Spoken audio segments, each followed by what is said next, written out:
Hello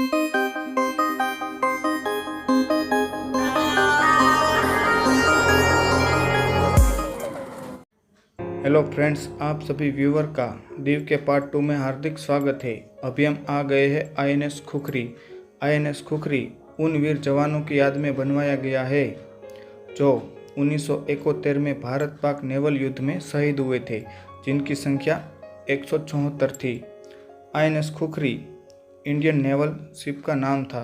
हुआ यूं कि 9 दिसंबर 1971 में पाकिस्तानी सबमरीन हंगोर भारतीय सीमा दमन की आसपास टहल रही थी, जिसे देख भारतीय नेवल कप्तान महेंद्र नाथ मुल्ला को आदेश मिला कि पाकिस्तानी सबमरीन हंगोर को मार गिराए। तब भारत की ओर से 2 वॉरशिप निकले, एक थी आईएनएस खुखरी और दूसरी आईएनएस कृपान।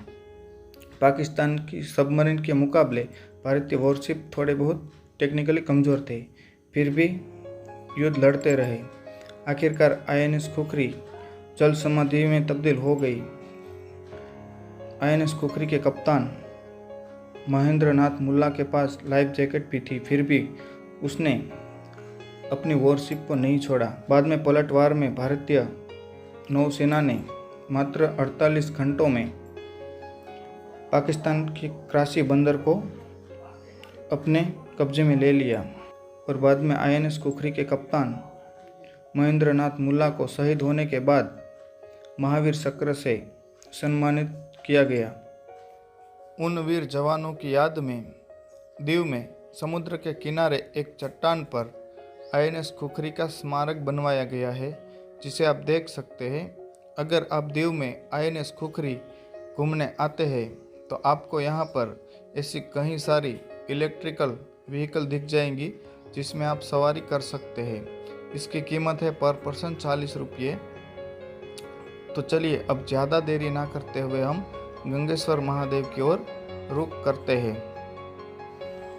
गंगेश्वर महादेव मंदिर आईएनएस खुखरी से थोड़ी ही दूरी पर फुदाम गांव में एक समुद्र के किनारे बनी प्राकृतिक गुफा में मौजूद है। अगर बात करें हम इस मंदिर की इतिहास और उत्पत्ति की, तो पौराणिक मान्यता अनुसार यह मंदिर महाभारत कालीन आज से तकरीबन 5000 साल पुराना है। इस मंदिर की स्थापना पांडव पुत्रों द्वारा हुई है। इसीलिए गंगेश्वर महादेव के गुफा में आपको एक साथ 5 शिवलिंग दिख जाएंगी, जिसका जल अभिषेक स्वयं समुद्र करता है। यहाँ पर आने का बेस्ट समय अक्टूबर से मई का माना जाता है।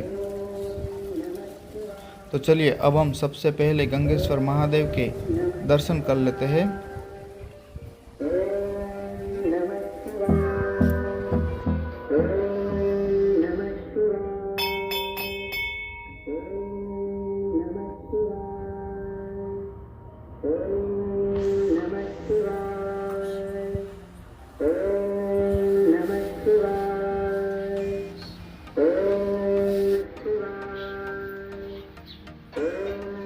गंगेश्वर महादेव की यह खासियत है कि यहाँ पर स्वयं समुद्र इन शिवलिंग पर जल अभिषेक करता है, जिसे देखने लोग दूर दूर से यहाँ पर आते हैं।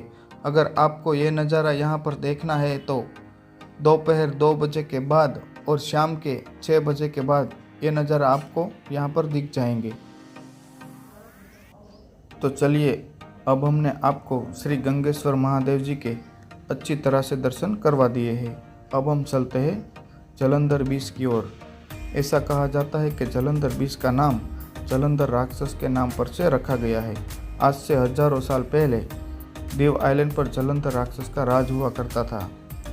ये आइलैंड जलंधर ने भगवान शिव की उपासना करके हासिल किया था। दीव आइलैंड में खुदाई कार्य दौरान भारतीय पुरातन विभाग को कई सारे प्राचीन मंदिर के अवशेष मिले हैं और कई सारे छोटे बड़े मंदिर भी मिले हैं। इससे यह साबित होता है कि दीव आज से कई साल पहले दारू की मदिरा नहीं बल्कि मंदिरों की नगरी हुआ करती थी। और इसी जगह पर जलंधर राक्षस ने पानी के अंदर भगवान शिव की उपासना की थी, जिसके बदौलत भगवान शिव ने ये दीव आइलैंड उसको दिया था।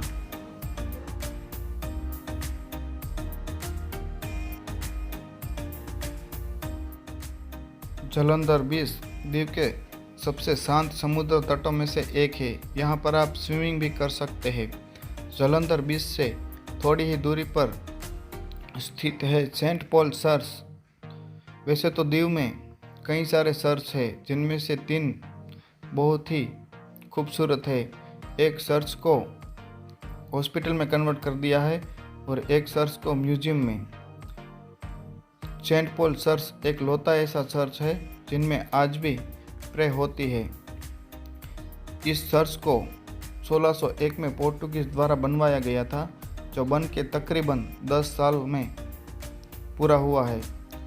अगर बात करें इसकी बाहर की कार्विंग की, तो इस पे बनी डिज़ाइन बहुत ही अद्भुत है और अंदर की इंटीरियर वुडन कार्विंग आज 400 साल के बाद भी ज्यों की त्यों है। अंदर से भी ये चर्च इतना ही खूबसूरत है। यहाँ पे आप प्रे भी कर सकते हैं।